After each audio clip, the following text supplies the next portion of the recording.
ബീഹാർ നിയമസഭാ തെരഞ്ഞെടുപ്പിലെ തോൽവി വിലയിരുത്താൻ കോൺഗ്രസ് യോഗം ഇന്ന് ഡൽഹിയിൽ ചേരും. കോൺഗ്രസ് അധ്യക്ഷൻ മല്ലികാർജ്ജുൻ ഖാർഗെയുടെ അധ്യക്ഷതയിലാണ് യോഗം.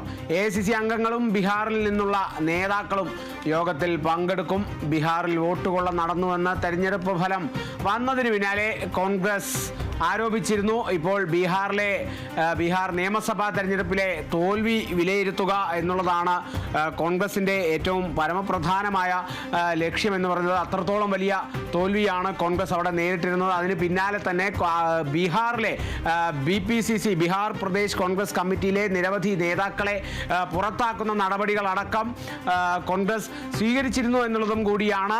കോൺഗ്രസിൻ്റെ പ്രവർത്തനം കൂടുതൽ മെച്ചപ്പെട്ടിട്ടില്ല എന്നുള്ളൊരു കാരണം ചൂണ്ടിക്കാട്ടി അവിടുത്തെ നേതാക്കളുടെ പ്രവർത്തനം പോരായിരുന്നു, അത് കൃത്യമായി നടന്നിട്ടില്ല, പ്രവർത്തനം വളരെ മോശമായിരുന്നു എന്നുള്ളത് ചൂണ്ടിക്കാട്ടിയൊക്കെ തന്നെ കോൺഗ്രസിലെ ബീഹാറിലെ പ്രാദേശിക നേതാക്കളെ പുറത്താക്കുന്ന നടപടിയൊക്കെ തന്നെ കോൺഗ്രസ് സ്വീകരിച്ചിരുന്നു. ഇപ്പോൾ അതിൽ ആ ഒരു തോൽവി എത്രത്തോളം വലുതാണ് എന്നുള്ളത് വിലയിരുത്താൻ കൂടി ഉള്ള ഒരു കോൺഗ്രസ് യോഗം ഇന്ന് ഡൽഹിയിൽ ചേരുകയാണ്. കോൺഗ്രസ് അധ്യക്ഷൻ മല്ലികാർജ്ജുൻ ഖാർഗെയുടെ അധ്യക്ഷതയിലാണ് ആ യോഗം ചേരുന്നത്.